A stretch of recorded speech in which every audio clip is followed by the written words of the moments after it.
ole thil tu te chi bay vek ula December tha chi bay vek ula Thangkam ke andona enge kan andon erok ka selo le ko ok do na don lo ka selo ta hen thang khat ka kama hai chu aper lo phot maya hu ka su long ti han len kam ro se acha ka kam boka kan en chho zelang ta chaka ka kama ni zan ma sa kharwa sura sa zu an la che chuak lo pon mai the hei po hi a chu alo per thal tlat mai hei apera fulo ne mo ta na kong thado mai oma ka kam thoya per fulo tlat per thal tlat mai kan kam thaliang khi ta chaka ka kam boka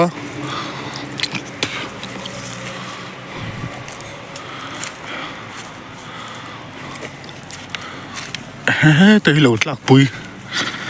lẩu ốc ngày á đây lẩu lạc bùi ngút mày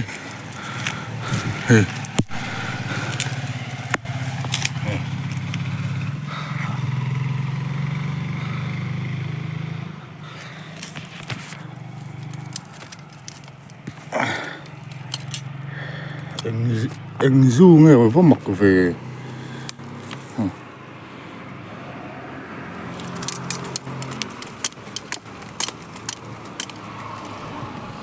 anh làm thì anh du nghe mà nè cái sinh ấy lâu hết rồi thì alu liền xíu ở bên lại bị khóc mày à thì mấy chú var vất lệ hay là thì anh du nghe cái sinh ấy mới rồi thì hi ở bên lại bị khóc mày alu po liền bị cho nên tác sai hi say bị mà khóc mày cái sinh ấy mới rồi tiếng du hi ninh cái xe lầu xia chọn lâu soi tiểu thì lúa tắc cái ô cái thì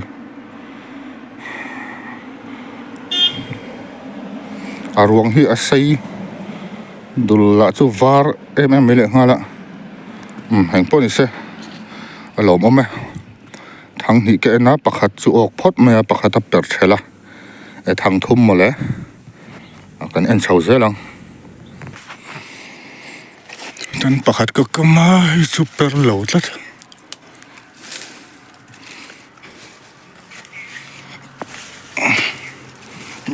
super low ka cho cha chu phong mirin bun lo sak ngan vek ani he dan pakat ka kama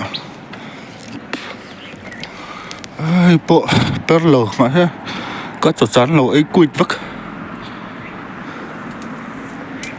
chả thà liền còn in sầu dễ lắm mà sẽ tại hơn lộn sầu ngay thôi nè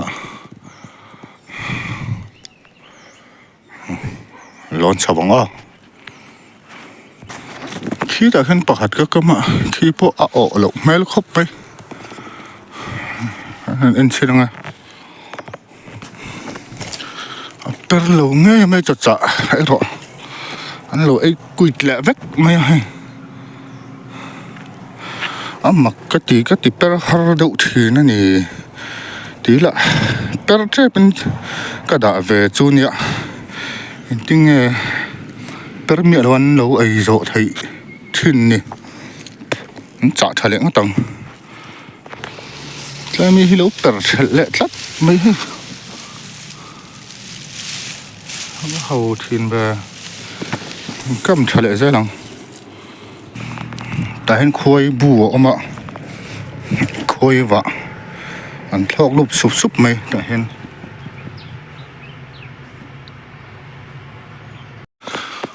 ôi chìm tì rồi ốc lát mày ném khóc mấy chìm tì thấy chưa là thịt chiêng lâu đâu thì zingkar chhuak ani dawn hi la thi chiah lo deuh